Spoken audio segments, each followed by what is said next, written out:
वसाहतीमधील आरती ड्रग्ज कारखान्यातील वायू गळती झालेला विभाग स्वतःहून बंद करण्याची नोटीस महाराष्ट्र प्रदूषण नियंत्रण विभागाने बजावली आहे। प्रदूषण विभाग आणि औद्योगिक व आरोग्य संचालनालय विभागाने तपासणी करून अहवाल दिल्यानंतरच बंद केलेल्या विभागात पुन्हा उत्पादन प्रक्रिया सुरू करता येणार आहे।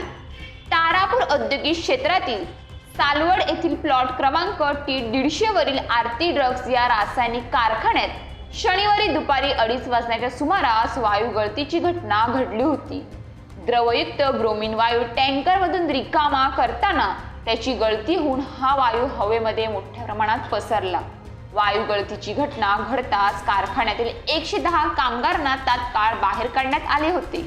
हवेमध्ये पसरलेल्या लाल, तपकिरी आणि पिवळसर रंगाच्या वायूमुळे बाजूच्या शिवाजीनगर या कामगार परिसरातील नागरिकांना तीव्र दुर्गंधी, श्वास घ्यायला त्रास, चक्कर आणि डोकेदुखीसारखा त्रास व्हायला लागल्याने घबराहट निर्माण झाली।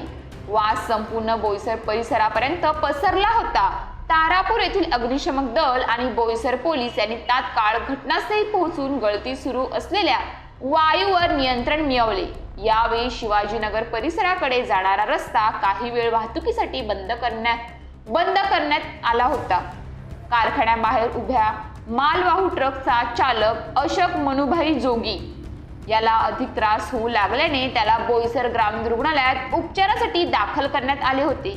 या रासायनिक कारखान्यात वारंवार अपघाती घटना घडत असून याकडे प्रदूषण नियंत्रण मंडळ आणि औद्योगिक व आरोग्य संचालनालय विभाग जाणीवपूर्वक दुर्लक्ष करीत असल्याचे आरोप होत आहेत।